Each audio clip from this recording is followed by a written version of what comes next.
Olá, que a paz do nosso Salvador Jesus esteja com cada um de vocês. Nós vamos começar o nosso novo alvorecer deste dia 11 de setembro.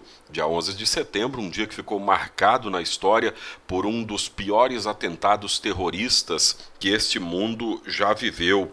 E nós estamos vivendo outro momento historicamente muito ruim, que é essa questão da pandemia. Quantos se aproveitaram desses momentos para roubar ainda mais do povo? A gente está se aproximando aí de períodos eleitorais, de campanhas, e muita gente vai nos fazer promessa de tudo quanto é jeito. Mas assim, ó, vote com a razão em gente que você acha honesta. Indiferente do lado partidário que você tomar, escolha com certeza, com clareza, não venda seu voto e todas essas coisas que a gente sabe muito bem, mas que infelizmente muita gente não leva a sério na hora de votar. Mas tenha certeza que se alguém compra o seu voto, é para vender você depois para alguém outro. Então, muito cuidado com isso. Participe ativamente da vida política do seu município. É muito importante que nós participemos. Eu, como pastor da Igreja Luterana, se eu quiser participar ativamente na vida política partidária, eu preciso deixar de ser pastor. Eu acho que aqui é um ponto interessante para a gente entender. Quando a gente mistura fé e política partidária, a gente vai acabar criando um problema uma hora ou outra. Então, padre é padre, pastor é pastor, político é político. Então, fica complicada essa situação quando a gente mistura. É só olhar livros de história que você vai confirmar tudo que eu estou falando. Mas, como cidadão, é nosso dever procurar sempre o melhor para que coisas ruins não aconteçam, para que as pessoas recebam, por exemplo, nessa questão da pandemia, para que o dinheiro que foi liberado pelo nosso governo federal chegue até os municípios, coisa que a gente já viu por investigações da Polícia Federal que não aconteceram tanto como deveria. Enfim, nós temos muita coisa para mudar. E começa tudo pela mudança em nós mesmos. Então vamos nós. Se ninguém mais quiser fazer o certo, nós vamos fazer. Começando pela palavra de Deus, que precisa estar na vida daquele que se diz cristão. E a gente vai falar de um tema interessante hoje, a questão da vingança. 11 de setembro, para muitos, era vingança contra os Estados Unidos. E o que isso resultou? Vamos falar então de Gênesis no capítulo 50. Eu aconselho que você leia todo o livro de Gênesis, mas especialmente a história de José. Você vai ver que história bonita, que história maravilhosa de perdão e da presença de Deus na vida das pessoas, especialmente na vida do personagem principal dessa história, que é José. Na verdade, a gente podia dizer que é a ação de Deus na vida de José. Então vamos ao nosso novo alvorecer.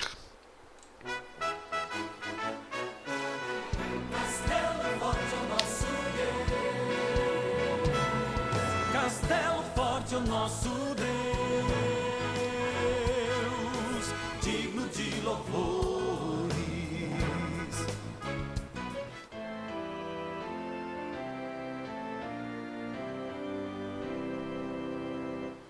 Olá, amados em Cristo, que a paz do Salvador Jesus esteja com cada um de vocês.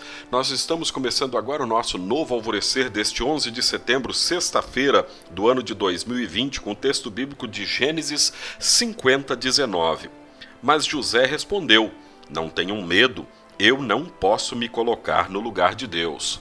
O Novo Alvorecer é um programa da Igreja Evangélica Luterana do Brasil e aqui em Nova Venécia, no Espírito Santo, nós somos a congregação Castelo Forte, que fica no bairro Bela Vista. E eu sou o pastor Jarbas, aqui diariamente trazendo a palavra de Deus com temas como o de hoje, que é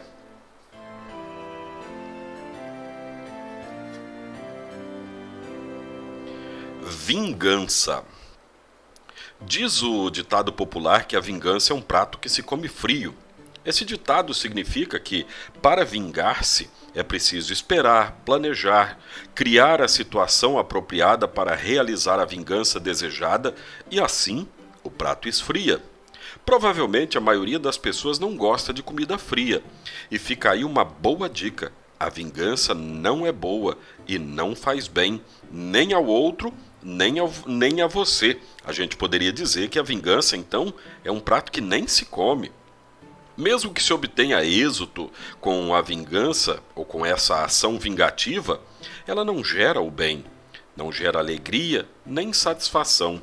Antes de planejar uma vingança, lembre-se de outro ditado popular que diz que gentileza gera gentileza, e isso sim traz alegria e satisfação. Na sua carta aos Romanos, capítulo 12, Paulo escreveu: não paguem a ninguém o mal com o mal. Procurem agir de tal maneira que vocês recebam a aprovação dos outros. No que depender de vocês, façam todo o possível para viver em paz com todas as pessoas. Meus queridos irmãos, nunca se vinguem de ninguém. Pelo contrário, deixem que seja Deus que dê o castigo. Não deixem que o mal vença vocês, mas vençam o mal com o bem. Isso explica como José pôde perdoar os seus irmãos que o haviam tratado com desprezo e maldade. José preferiu pagar o mal com o bem. Ele mesmo disse: eu não posso me colocar no lugar de Deus. O mal praticado pelos irmãos de José gerou neles medo e angústia. Por outro lado, o bem praticado por José gerou paz e bênção para todos. Nós, sendo injustos, recebemos o perdão misericordioso de Jesus. Ao sofrermos injustiças, em vez de planejarmos uma vingança, perdoemos, amemos e façamos o bem, pois o amor e o perdão geram consciência tranquila e bem a todos, além de nos envolver no amor de Deus e num círculo de amizade. Oremos. Bondoso Deus, guia a nossa vida, livra-nos de todo mal, conduze-nos em teu caminho e não nos deixes cair na tentação de pagar o mal com o mal. Gera em nosso coração o desejo de fazer o bem sempre a todos, movidos por nosso Senhor Jesus Cristo. Amém. Assim termina o nosso programa Novo Alvorecer deste dia 11 de setembro. Se você não fez, faça. Ore pelos outros, ore pelas pessoas que estão à sua volta. Se você quiser enviar essa mensagem para outras pessoas e trazer para elas essa esperança de dias melhores neste mundo, envie. Envie essa mensagem, fale do seu amor por elas, fale que Deus tem muito amor por cada uma delas. Se quiser se inscrever no nosso canal, inscreva-se, deixe o seu joinha, ative o sininho. Isso tudo ajuda essa mensagem da Palavra de Deus chegar a mais pessoas. No mais, fique em paz, na paz de Cristo.